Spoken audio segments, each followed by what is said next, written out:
ঐতিহ্যবাহী সম্প্রীতির 629 বছরের রথযাত্রা উৎসবের অনুমতি দিচ্ছে না পুলিশ, যা ঘিরে শুরু হয়েছে বিতর্ক।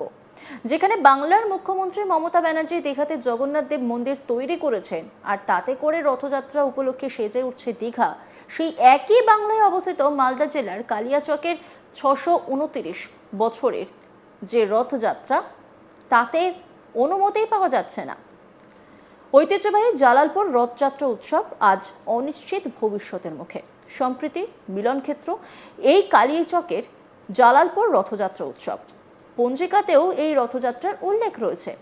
এই উৎসব নিজস্ব দেবোত্তর জমিতে হয়, কিন্তু এই বছর এই উৎসব পালনের অনুমতি দিচ্ছে না পুলিশ প্রশাসন। আর এই নিয়ে তৃণমূল কংগ্রেস ও বিজেপির রাজনৈতিক চর্চা শুরু হয়েছে জেলা জুড়ে। এই রথযাত্রা উৎসব কমিটির সম্পাদক গৌতম মণ্ডল জানান, রথযাত্রা উৎসব 9 দিন ধরে চলে, কয়েক লক্ষ মানুষের সমাগম হয় এখানে। তাই বিষয়টি নিয়ে জেলা প্রশাসন জেলা পুলিশের কাছে দ্বারস্থ হয়েছে, কিন্তু এখনো অনুমতি পায়নি। রাজ্যের মুখ্যমন্ত্রীর কাছেও জানানো হয়েছে, তবে কোনো উত্তর আসেনি, ফলে দুশ্চিন্তায় আছে। গৌতম মণ্ডল কি বলেছেন শুনবো। এটা মেলা হচ্ছে আমাদের 629 বছর এবার হবে রথের মেলা। হ্যাঁ, আমরা রথের মেলা রথ টানতে দেবে কথা বলছেন পুলিশ প্রশাসন, কিন্তু রথের মেলা করতে দেবে না। আমরা রথের মেলা করতে চাই, হ্যাঁ, এবং দীর্ঘদিন ধরে হয়ে আসছে, যেন এটা হয় সেটা আপনাদের কাছে জানাচ্ছি। আমরা কত মানুষ এখানে প্রধানত প্রায় 30-40 হাজার লোক এখানে অনুষ্ঠানে আসে, এবং দূর দূর থেকে আসে। আপনার এদিকে গোটা মালদা ডিস্ট্রিক্টের, এবং আপনার গতবার যেমন আপনার এসেছিল জঙ্গিপুর থেকে এসেছিলেন। হ্যাঁ, এটাকে পুলিশ সঙ্গে তুলনা করে গেছেন। বলছি, এই মেলাটা না হয় গ্রামবাসী তো মন খারাপ, আপনার কোথায় কোথায় জানিয়েছেন গোটা বিষয়টা মেলা? আমরা এই বিষয়টা আমরা ডিএমকে জানিয়েছি, আপনার বিডিওকে জানিয়েছি, আইসিকে জানিয়েছি। বলছি, রথের যে উৎসব, সেই ঘিরে গ্রাম বাংলার যে পরিবেশ, সেটা কেমন হয়? মানে খুব সুন্দরভাবে হয় আপনার এখানে। মানে যখন আপনার মেলাটা হয়, হ্যাঁ, মানে হিন্দু মুসলিম সবাই মিলে উপভোগ করে। হ্যাঁ, এবং খুব আনন্দের সহিত হয়। 9 দিন ধরে হয় মেলাটা। হ্যাঁ, এখানে আপনার আরতি হয়, ভোগ আরতি হয়, কীর্তন হয়। হ্যাঁ, ওর মধ্যে দিয়ে মেলাটা হয়। বলছি, এটা কত বছর ধরে হয়ে আসছে এই উৎসবটা? এটা আপনার 629 বছর হয়ে আসছে। মানে আমরা পূর্বে যা শুনেছি এবং তাদের রেকর্ড আছে, তাদের 629 বছর ধরে হয়ে আসছে। যেখানে রাজ্যের মুখ্যমন্ত্রী রথ উৎসব পালন করতেন, রথযাত্রা শুরু করতেন, দীঘাতে রথ এত বড় জগন্নাথ দেবের মন্দির, সেখানে মালদার রথের যে মেলা বা রথের যে উৎসব, সেটা বন্ধ কারা করছে? এটা আমরা তো বলবো প্রশাসন করছে। প্রশাসনের কাছে আমরা, প্রশাসন তো কিছু বলছেন, প্রশাসন বলছে আমাদের মেলা করতে দেওয়া হবে না, এই কথাটাই বলছেন, আর তো কোনো কিছু বলছেন না। এই মেলা যদি না হয় তাহলে উৎসব কি হবে? না, মেলা না হলে উৎসব কি করে হবে? আপনার উৎসবটা তো বন্ধ হয়ে যাবে। এটা কার উদ্দেশ্য, কাকে সন্তুষ্ট করার জন্য প্রশাসন এই কাজটা করে? আপনাদের কি মনে হয়? আমাদের মনে হচ্ছে কি, যা মানে আমাদের কয়েকজন মিলে এখানে ওদের নিজের স্বার্থের জন্য যারা নড়াচড়া করছে আর কি, এটাকে আত্মসাৎ করবো বলে তাদের উদ্দেশ্যেই করছে। তার মধ্যে কি রাজ্যের মন্ত্রী রয়েছেন? সাবিনা ইয়াসমিন এই এলাকার? না, মন্ত্রীরা নেই। হ্যাঁ, মন্ত্রীরা নেই। তৃণমূলের কোনো নেতারা রয়েছে? সেটা বলতে পারবো না, সেটা আমরা বলতে পারছি না। হ্যাঁ, কারণ আমরা তো, আমাদের কথা হচ্ছে শুধু আইসির সঙ্গে। হ্যাঁ, আইসিকে যে বলি আমাদের মেলা করার পারমিশনটা দিন, হ্যাঁ, তাছাড়া আমরা কোনো ভিতরে ঢুকিনি।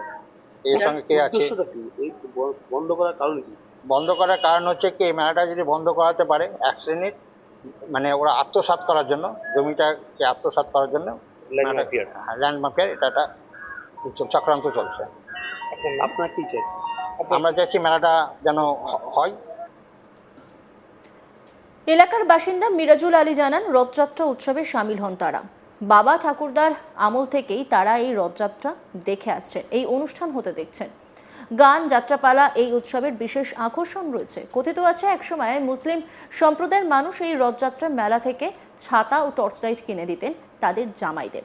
ফলে এই মেলার ঐতিহাসিক গুরুত্ব রয়েছে অনেক। আর ঐতিহ্যবাহী এই মেলার অনুমতি দিতে অস্বীকার করছে কালিয়াচক থানার পুলিশ। মিরাজুল আলী কি বলছেন শুনবো। মেলা তোমার ভালো মতনই হতো, আমার বাপ দাদা নেই আমরা দেখা। কি হতো মেলাতে? মেলাতে সব রকমই হতো, ধরেন যে গান, সার্কেস মার্কেট যত রহে সবই হয়েছে। কোথায় কোথা থেকে মানুষ আসতো এখানে? বহু দূর থেকে আসতো। সব ধর্মের লোক আসতো? হ্যাঁ, সব ধর্মের। ভালো লাগতো মেলা হলে? হ্যাঁ, ভালো। তোমার হাটও লেগেছে এখানে, মানে ধান বিক্রি করে সবই বিক্রি করে মেলাতে এখানে। এখন মেলা বন্ধ করে দিয়েছে, হ্যাঁ, তা আপনি কি চান এই এলাকাবাসী হিসাবে?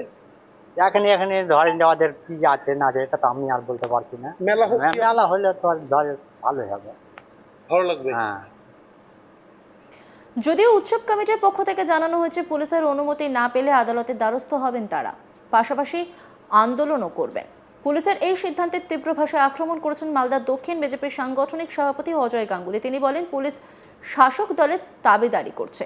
তার দাবি যে দেবোত্তর জমির উপর এই রথযাত্রা উৎসবটি হয় তা দখল করার জন্য জমি মাফিয়াদের সাহায্য করতে পুলিশ অনুমতি দিতে নাকচ করছে। অজয় গাঙ্গুলি কি বলেছেন শুনব। মেলা হচ্ছে না, মেলা করতে দেওয়া হচ্ছে না।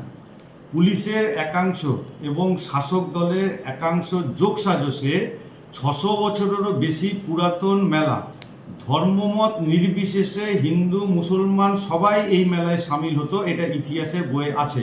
সেই জন্য হচ্ছে না যেটা আপনারা বলছেন সেটা না, করতে দেওয়া হচ্ছে না। পশ্চিমবঙ্গের যে সমস্ত সংস্কৃতি মানুষ তুলে ধরার মধ্যে অন্যতম, তার মধ্যে রথের মেলা একটা অন্যতম, এবং মালদার ঐতিহ্যপূর্ণ যে সমস্ত রথের মেলা আছে তার মধ্যে এটা সবচেয়ে পুরাতন। সেই জন্য এর আগে সমস্ত ধর্মের মানুষ এই রথের মেলাকে কেন্দ্র করে সেখানে 15 দিন 10 দিনের মেলা করত। পুলিশ প্রশাসন এবং শাসক দলের একাংশ এটা এর আগের বছর এবং তার আগের বছর থেকে করতে দিচ্ছে না। এবং আমাদের যেটা সন্দেহ হচ্ছে, এই রথের মেলাকে কেন্দ্র করে সেই এলাকায় যে ফাঁকা জমিটা আছে এইটাও নিজেদের দখলে রাখার জন্য গোটা পশ্চিমবঙ্গের সঙ্গে মালদাতেও যে জমি মাফিয়া রাজ কাজ করছে, এবং প্রশাসন ও পুলিশ যে সক্রিয়ভাবে এই জমি মাফিয়া রাজদের সঙ্গে আছে, সেটার একটা উদাহরণ হলো জালালপুরের রথের মেলা। আমরা অবিলম্বে চাই পুলিশ প্রশাসন যেটা ভাবছেন, জেলা প্রশাসন যেটা ভাবছেন সেটা পরিবর্তন করুন, না হলে এলাকার গ্রামবাসী, এলাকার ধর্মমত নির্বিশেষে মানুষ যখন এটা নিয়ে রাস্তায় নামবে, আমরা কিন্তু ভারতীয় জনতা পার্টি তাদের পাশে 100% থাকব। এতে যদি আইন শৃঙ্খলার অবনতি হয় তাহলে জেলা প্রশাসনের দায়িত্ব থাকবে সেই আইন শৃঙ্খলার দায়িত্ব নেওয়ার জন্য। অপরদিকে তৃণমূল কংগ্রেস নেতা কৃষ্ণেন্দু নারায়ণ চৌধুরী বলেন, সম্প্রীতি রক্ষা করতে এই সিদ্ধান্ত নিয়েছে পুলিশ, সেটা বুঝতে পেরেছে তাই অনুমতি দেয়নি। কৃষ্ণেন্দু নারায়ণ চৌধুরী কি বলেছেন শুনব। আমি এটুকু বলতে পারি, ওখানে ল্যান্ড মাফিয়া টাইপের ব্যাপার নেই, কিন্তু ওখানে সম্প্রীতি রক্ষা করতে পুলিশও সচেতন, গ্রামের লোকরাও সচেতন। হয়তো কোনো ঘটনা পেয়েছে, এই জন্য পুলিশ এটা বলছে। আশা করবো জট খুলে যাবে। অন্যান্য খবরের আপডেটের জন্য অবশ্যই নজর রাখুন আজ তাক বাংলার ইউটিউব স্ট্রিমিং এ। লাইক, কমেন্ট, শেয়ার এবং সাবস্ক্রাইব করতে ভুলবেন না।